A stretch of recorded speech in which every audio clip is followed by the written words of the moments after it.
que vos travaux portent sur la langue et le style de notre littérature au XVIIIe et XIXe siècle, en particulier chez Nerval et Flaubert.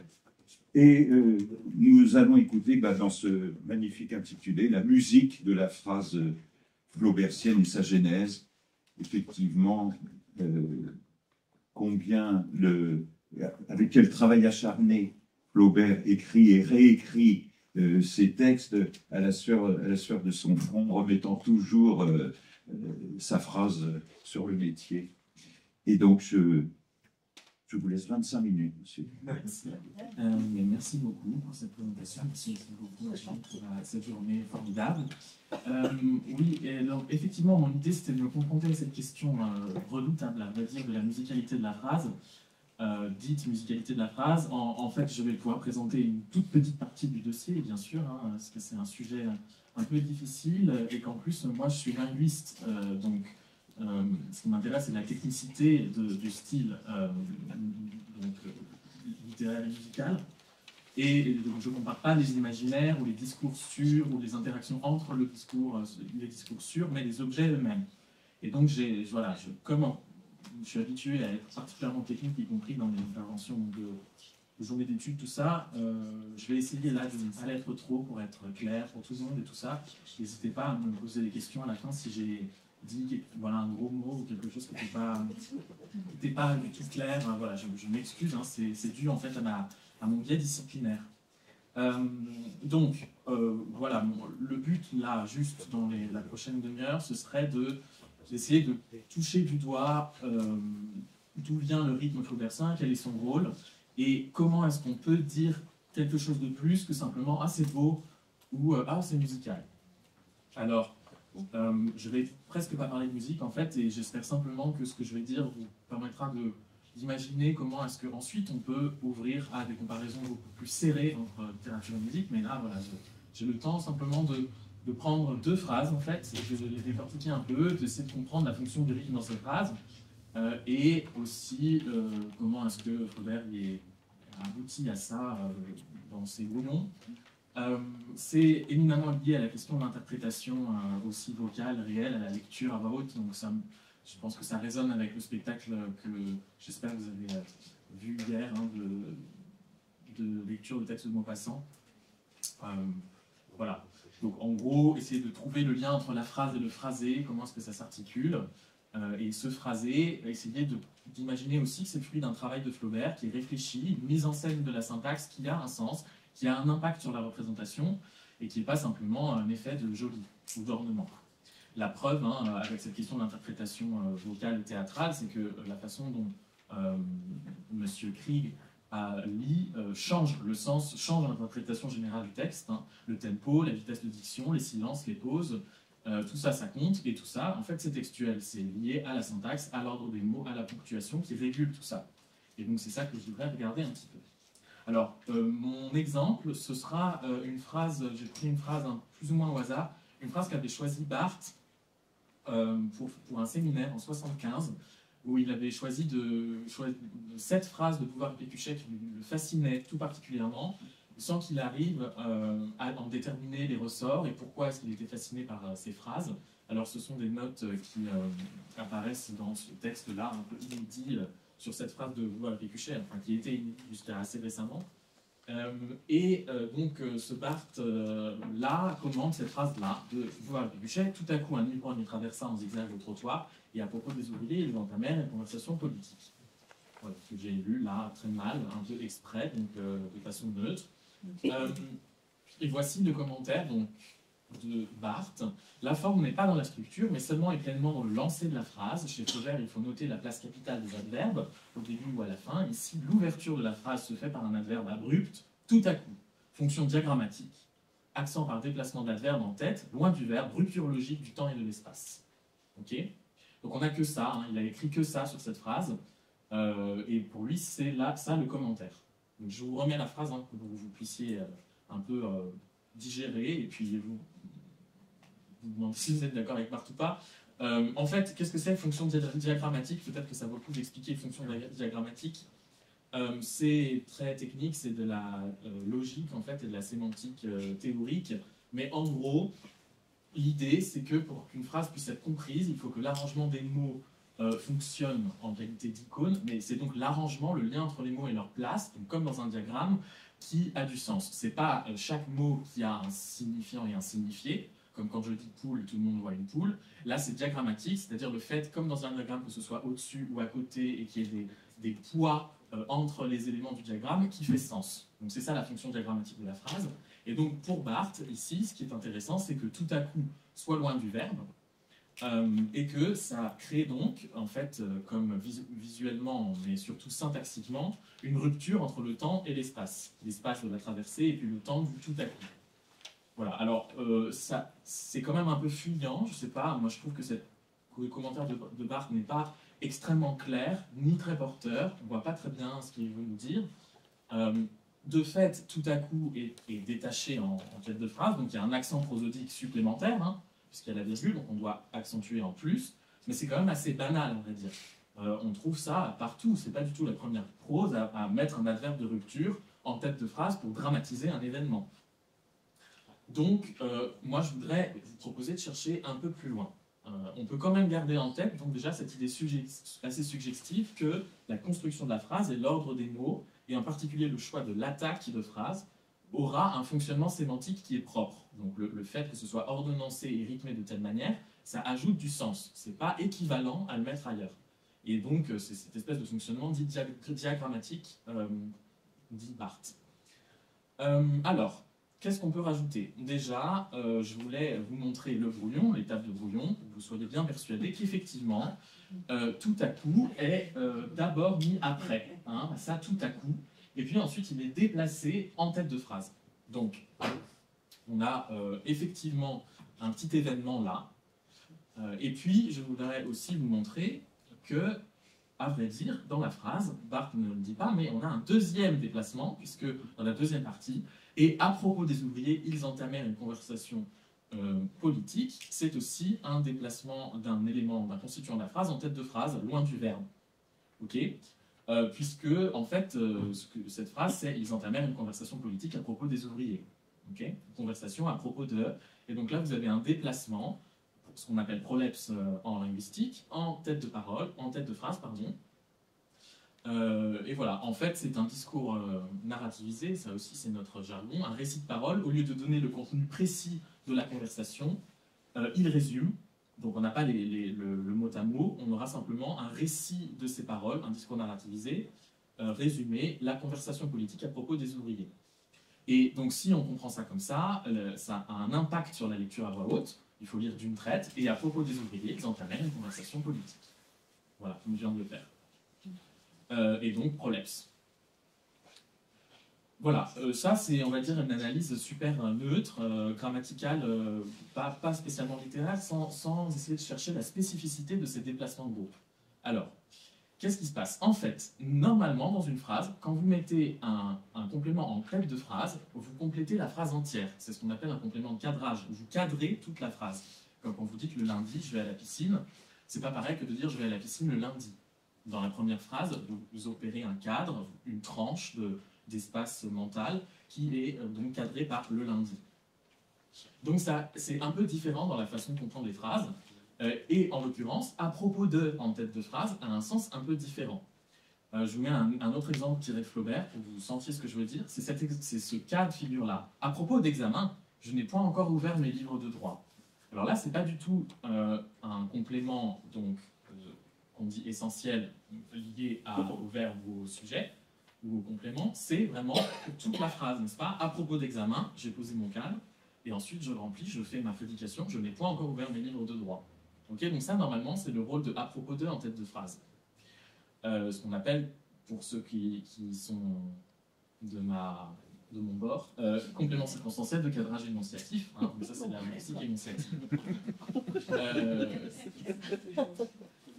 Et donc, en fait, en déplaçant le groupe, une conversation politique à propos des ouvriers, en le mettant avant, il fait un coup de force et il trouble la valeur de ce segment de phrase. Ok ? Parce qu'on y entend, cette fois, ce sens-là, à propos des ouvriers, ils entamèrent une conversation politique. Vous voyez que ce n'est pas la même chose. C'est deux sens différents, deux énergies syntaxiques différentes et deux dictions différentes aussi.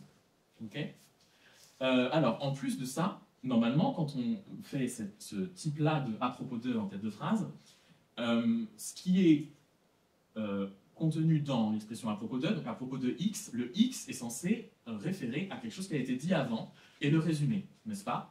Donc si je vous dis, ah, à propos de ma sœur, elle se marie, il faut que j'ai parlé de ma sœur avant, sinon ça n'a pas de sens, d'accord? Sinon c'est un coup de force, c'est ce qu'on appelle un coup de force présuppositionnel, je présuppose qu'on était en train de parler de ma sœur alors que pas du tout. Et parfois ça peut être drôle dans la conversation, alors on a l'impression qu'on ne parle pas du tout de ma sœur, que je dis, ah, à propos de ma sœur, et après je vais expliquer pourquoi en fait ça avait un lien, enfin vous voyez ce genre d'effet-là. Eh bien, en fait, on l'a aussi dans notre phrase de Flaubert. Tout à coup, un ivrogne traversa en zigzag le trottoir, et à propos des ouvriers, ils entamèrent une conversation politique.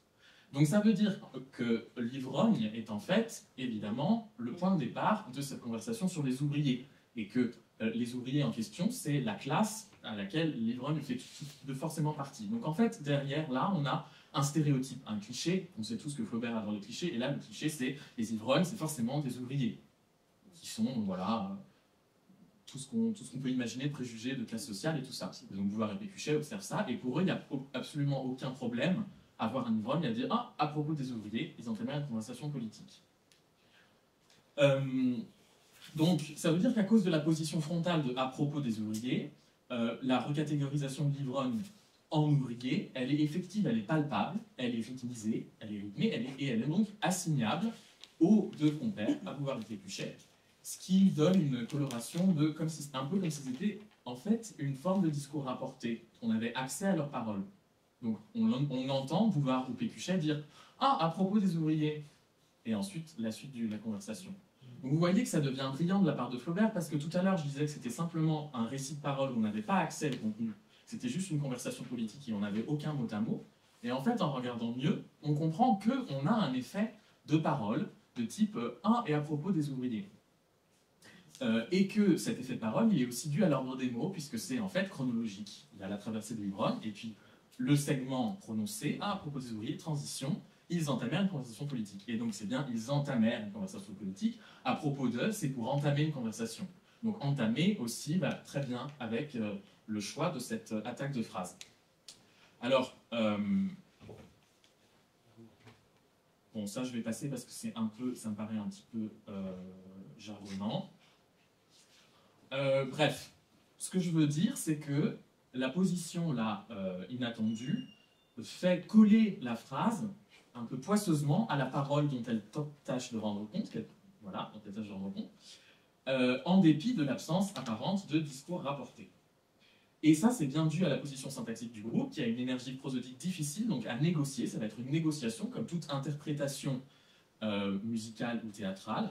Et vous avez bien vu notamment la virgule. En fait, si on enlève la virgule, on est plutôt du côté de « à propos des ouvriers, ils entamèrent une conversation politique », donc à propos de dépend de conversation. Et si vous marquez plus la virgule, si vous faites un plus long silence, là, vous êtes plutôt dans le sens de « à propos de » comme complément de cadrage énonciatif.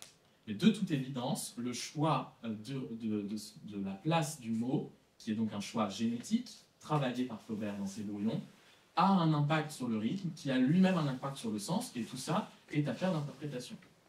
Alors je reviens maintenant à la première partie de la phrase. Tout à coup, un ivrogne traversa en zigzag le trottoir. Donc tout à coup détaché comme ça n'est pas original. Moi je trouve que Barthes ici ne fait pas preuve spécialement de son génie habituel. Hein. C'est même plutôt cliché. Quand on veut accélérer la prose, on met tout à coup. Et donc, de fait, c'est plutôt cliché de faire ça, et donc ça lance un horizon d'attente. Quand vous lisez tout à coup dans un texte, vous vous dites oh, « qu'est-ce qui va se passer ?»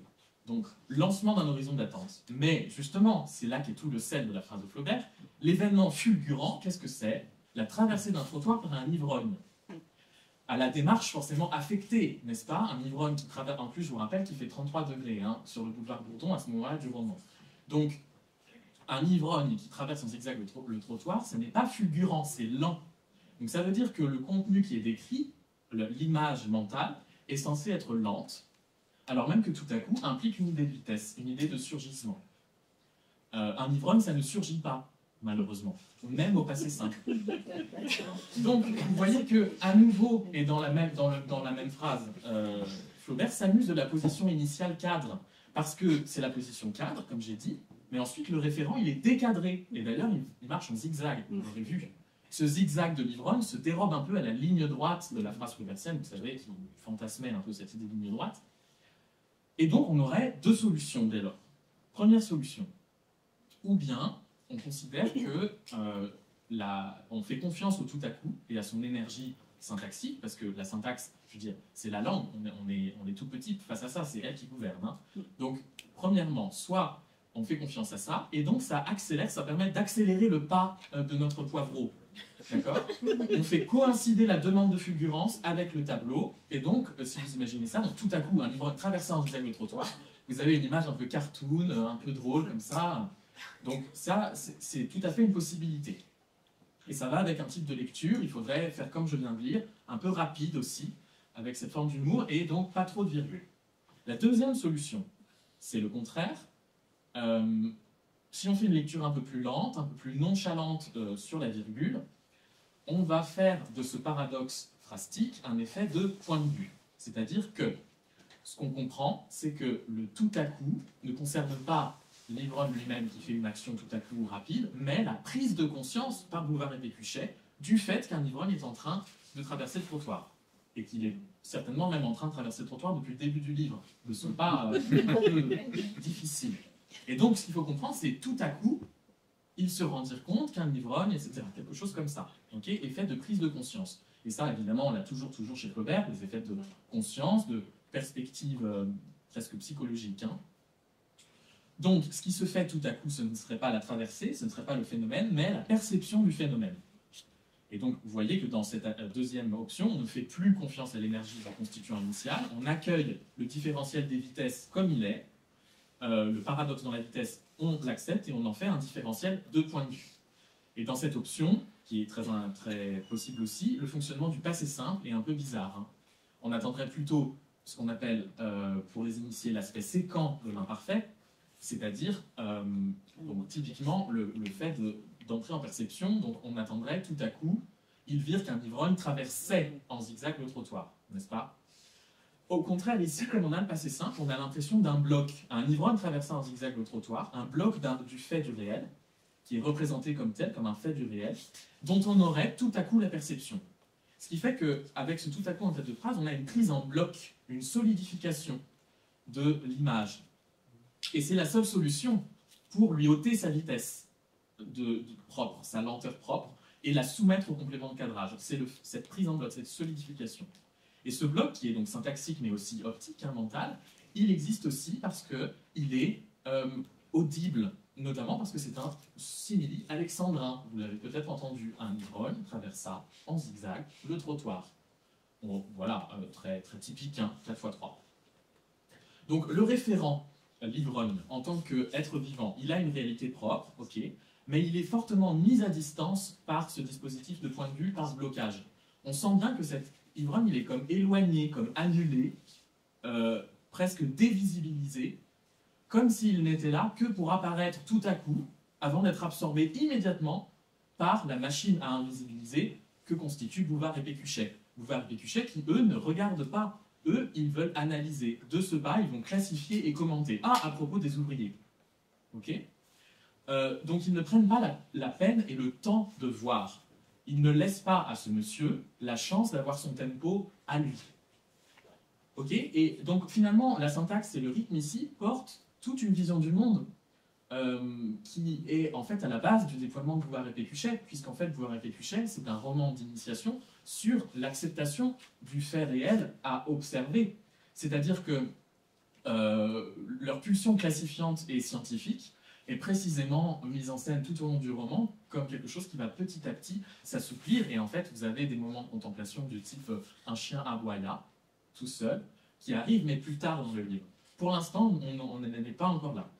Et donc, voilà, il me semble qu'ici, les dispositions de mots et les enjeux rythmiques portent beaucoup de choses. Des effets de perspective, de point de vue, et jusqu'à quasiment une politique de la perception, en fait.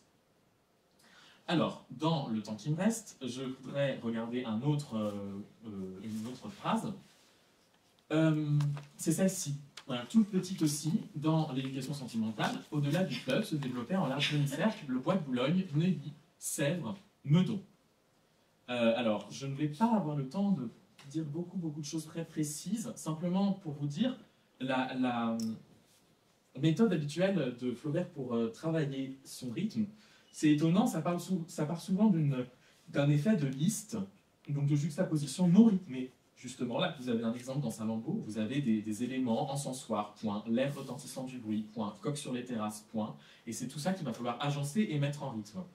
Donc, le schéma de la liste, il est un peu dangereux pour Flaubert, c'est le schéma de base, c'est quelque chose qui est un peu repoussoir, parce que c'est éventuellement loin du rythme et loin de la construction syntaxique, diagrammatique, comme on l'a expliqué.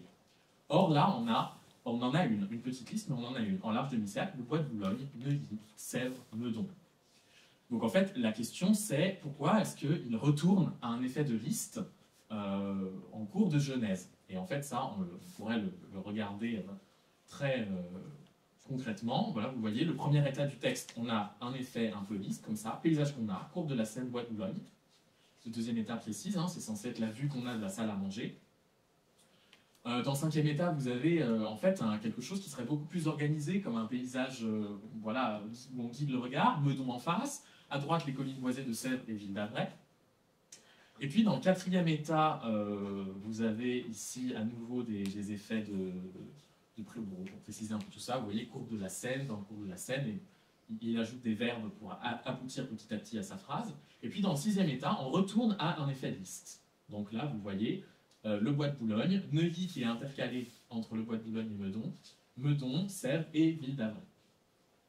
Et alors, cet état, bois de Boulogne, Neuilly, Meudon, Sèvres et Ville d'Avray, va devenir ensuite, non, c'est pas ça, va devenir notre texte là, bois de Boulogne, Neuilly, Sèvres, Meudon.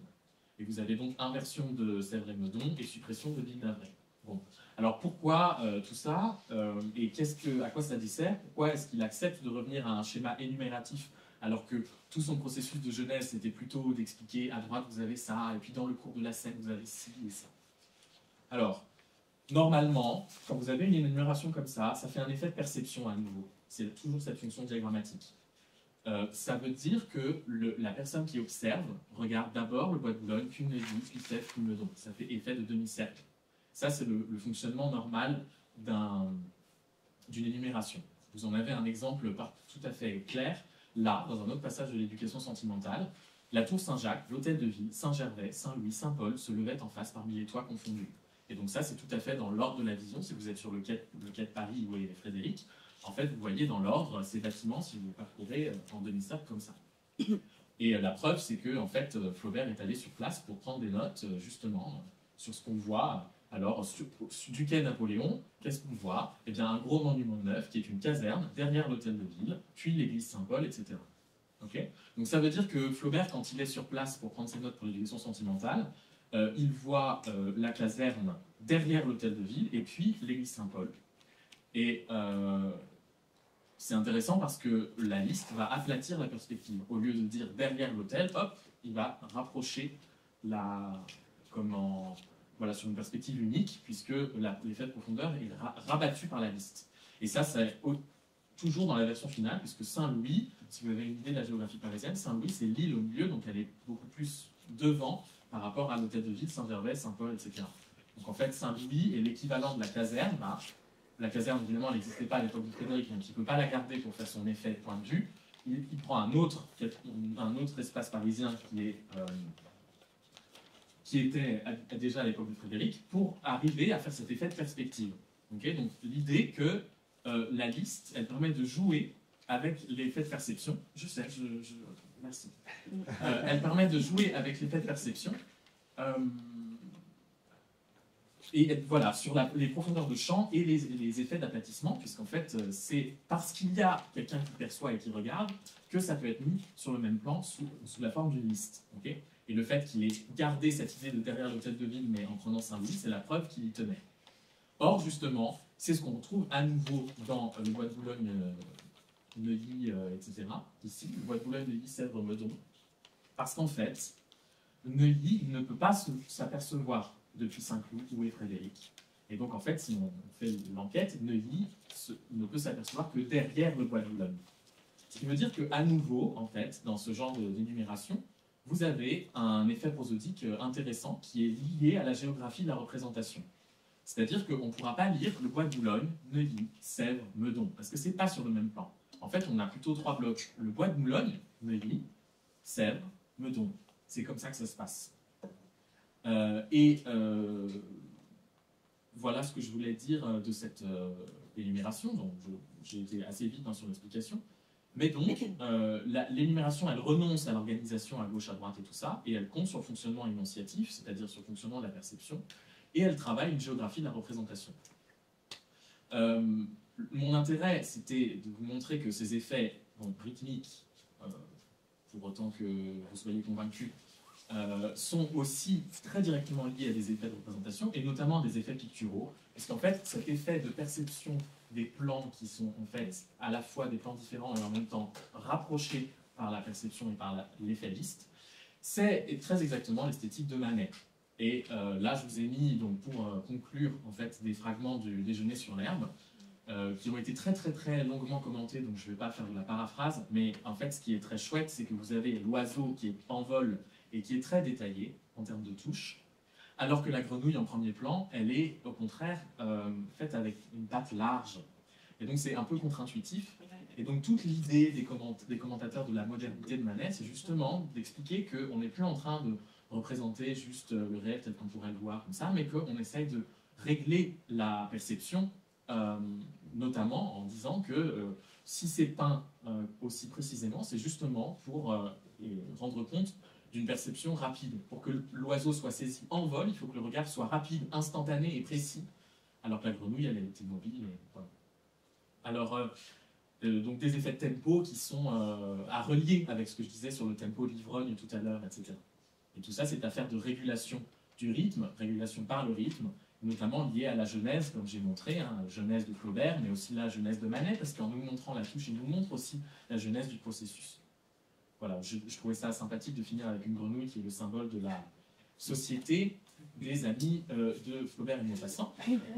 Voilà, pour juste conclure sur ce que j'ai dit et essayer d'ouvrir un peu sur les perspectives musicales, ce que je voulais simplement essayer d'ouvrir, c'était l'idée qu'il n'y a pas de musicalité et de rythme de toute façon sans un lecteur pour les ressentir dans son corps, pour les incarner. Et donc, toute lecture, même une lecture silencieuse, est une interprétation dans les 2 sens du terme. Et ça, c'est sans métaphore, vraiment. Il n'y a pas de métaphore ici. Premièrement, une interprétation de musicien, de réalisation du texte, une mise en forme qui est un choix. Même si vous lisez dans votre texte, vous êtes obligé de faire un choix sur le débit avec lequel vous lisez, sur les pauses que vous faites, sur la façon dont vous avez traité les virgules.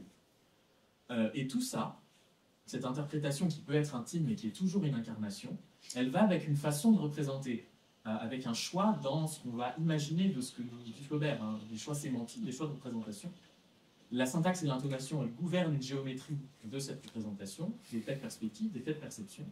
Et donc c'est bien l'interprétation dans l'autre sens du terme, l'interprétation du commentateur, l'interprétation herméneutique, du littéraire, etc. Mais réunie, si on regarde en fait précisément ce que c'est que la lecture d'un point de vue extrêmement concret, cognitif et linguiste.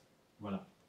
Et donc, je termine avec un tout petit extrait de Chopin, pour que vous puissiez avoir l'idée aussi, vous rappeler que, en fait, en musique aussi, le phrasé, c'est une affaire de choix, et que ça change complètement le sens de la musique. Et donc, je vous ai mis une génie du phrasé avec une mazurka de Chopin.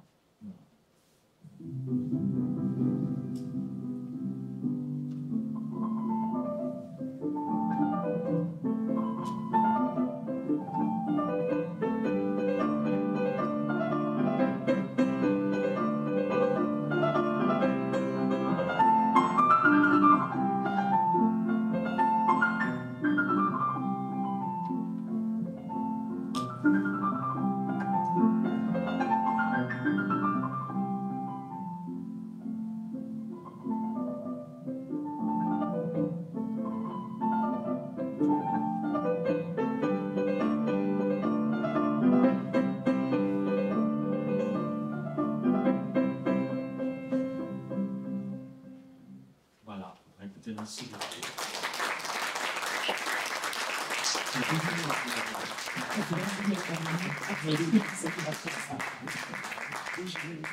Pour se remettre.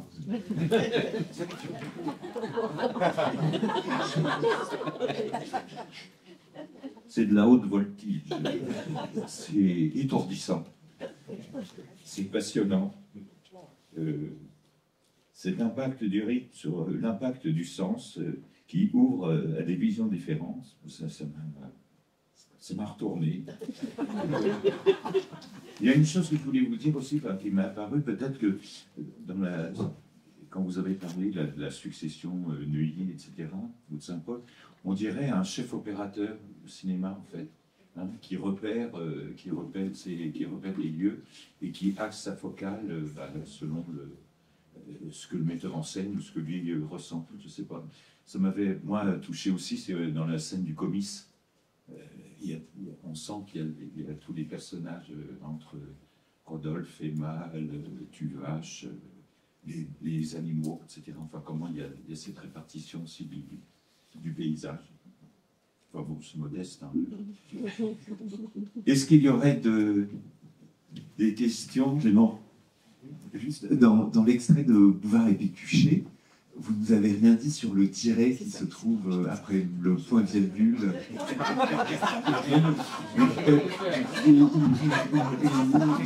J'ai été bloqué dessus pendant une demi-heure. Je ne sais pas quoi en penser. Ben oui, oui, ben c'est toute une affaire, bien sûr.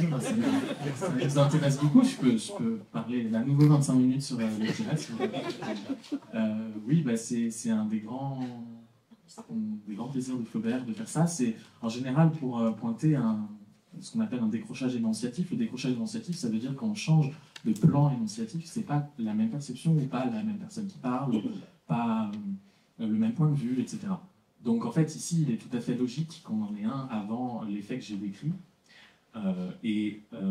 Ces décalages-là, ils sont à rendre aussi à l'oral. Enfin, je veux dire, on fait ça aussi à l'oral quand on veut faire un décrochage énonciatif. Donc voilà, c'est le relais de ça. Mais bon, le tiret a beaucoup de fonctions chez Flaubert et chez les auteurs d'époque. Ouais. Oui, Pierre-Albert. C'est juste une remarque, mais vraiment avec la casquette de musicien et pas du tout avec votre casquette, mais que, en fait, le tout à coup, il a un pouvoir rythmique au niveau du sentiment d'accélération de la lecture parlée, en plus du sens, mais qui est différent. S'il avait mis soudain, par exemple, on n'aurait pas eu le même saisissement rythmique, en ce sens que déjà dans tout à coup, on a une allitération et puis 3 accents, alors que soudain, c'est beaucoup plus mou, et on n'aurait pas eu tout ce que vous avez expliqué. Et le tout à coup, en fait, il est déjà prémonitoire du 3 x 4 de l'alexandrin, parce que tout à coup, c'est aussi 3. Et donc tout ça participe de l'harmonie rythmique en général de la chose. Oui, c'est ça, c'est-à-dire qu'on ne peut jamais vraiment systématiser ça, c'est-à-dire que on pourrait trouver d'autres endroits où tout à coup et soudain fonctionne à l'envers, ou voilà, on ne peut pas totalement faire confiance à ça, c'est-à-dire dans l'absolu, mais en revanche, à l'intérieur d'un système qui est créé par une phrase, comme en musique, en fait, une sorte de structure, alors ça fait effectivement sens, et ça marche comme vous le dites, effectivement parce qu'on a 3 et ensuite 4 x 3, que cet effet est perceptible en effet, y compris au niveau des sonorités. Non pas parce que les occlusives seraient nécessairement des choses plus... Mais parce que dans ce contexte-là, ça marche comme ça en effet. Et les groupes de 3 syllabes qui viennent après sont beaucoup plus lents et beaucoup plus liés. C'est pour ça qu'en fait on a un effet de dissociation entre ce tout à coup et les groupes d'après. Effectivement, tout à fait d'accord. C'est différentiel en fait. Francis Marcoing. Oui, bon, je pense que votre analyse nous donne envie de continuer. Je crois qu'on pourrait effectivement faire très longtemps, mais je vais aussi ajouter mon grain de sel, parce que effectivement, je partage votre étonnement devant l'approche de Roland Barthes, qui effectivement accorde beaucoup d'attention à l'élément peut-être quand même le moins important de la phrase, vous l'avez bien souligné. Alors que le second, effectivement, marque alors, une rupture. Alors, c'est vrai que de Villerogne à Ouvrier, on peut considérer qu'il y a une évidence dans l'esprit de ces personnages. En même temps, je pense qu'il y a un effet de rupture qui, justement, est bien marqué par ce tiret. Et même presque une incongruité. Enfin, je trouve que cette phrase se présente comme une incongruité de certaine manière. Si on fait abstraction, effectivement, disons des discriminations sociales qu'on peut avoir en tête, mais au plan purement logique, il y a une espèce là, complètement d'inconnu, on part totalement sur autre chose. Il y a un livreur qui arrive là et il entame une conversation, en fait. Et c'est l'impression, par exemple, quand on lit l'éducation sentimentale, sans arrêt, on est devant cet effet. Même le et, bon, ça a été montré par les physiciens, le et qui souvent, évidemment, coordonne quelque chose qui n'a aucun rapport avec, qui n'enchaîne pas vraiment, qui est plus presque une rupture, une disjonction qu'une association. Oui, absolument, mais c'est justement parce qu'il y a une incongruité que ça fait l'effet que j'ai dit. C'est parce qu'il y a une incongruité qu'on est obligé. En fait, quand il y a une incongruité sémantique ou syntaxique dans un texte, il n'y a jamais juste une incongruité. Une incongruité, elle nous force linguistiquement, hein, pour des raisons qui nous échappent, qui sont indépendantes de notre volonté, elle nous force à chercher du sens, enfin, à retrouver nos petits. Donc c'est justement parce qu'il y a une incongruité qu'on comprend qu'en fait, il y a une dénonciation de clichés, et qu'en fait, il y a un lien, mais pas un lien pour nous, un lien pour eux. Et c'est pour ça que c'est un effet de point de vue. C'est que c'est pas un lien pour nous, c'est pas un lien dans la syntaxe, dans la superficie, mais en fait, quand on regarde de plus près, quand on essaie de l'interpréter à la fois vocalement et sémantiquement, on est obligé de se rendre compte que, ah bah oui, en fait, c'est Vebron qui est recatégorisé dans la catégorie des ouvriers.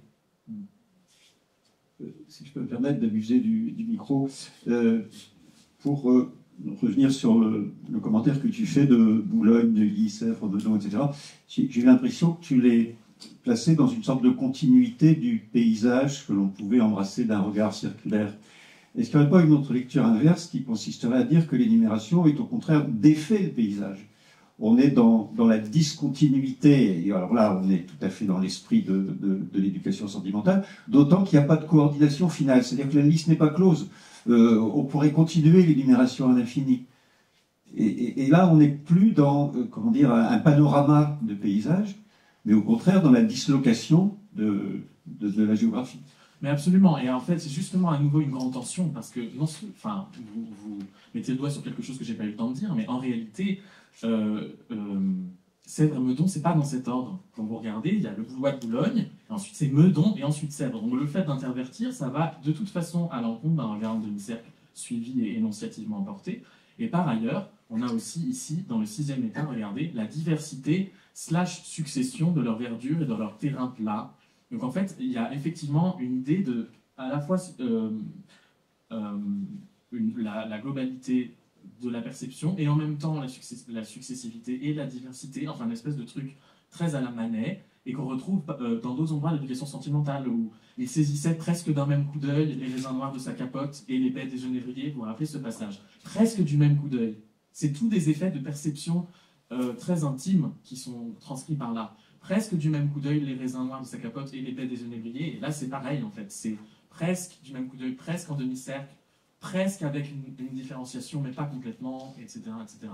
Je suis tout à fait d'accord, mais ça à nouveau en tension, puisque très clairement, ils sont en train de regarder le paysage depuis Saint-Cloud, par la fenêtre. Donc, normalement, notre horizon d'attente, ce serait qu'on ait quelque chose comme depuis les quais, hein, quelque chose de très attendu, avec la liste dans le bon ordre. Merci beaucoup. Je vous en prie.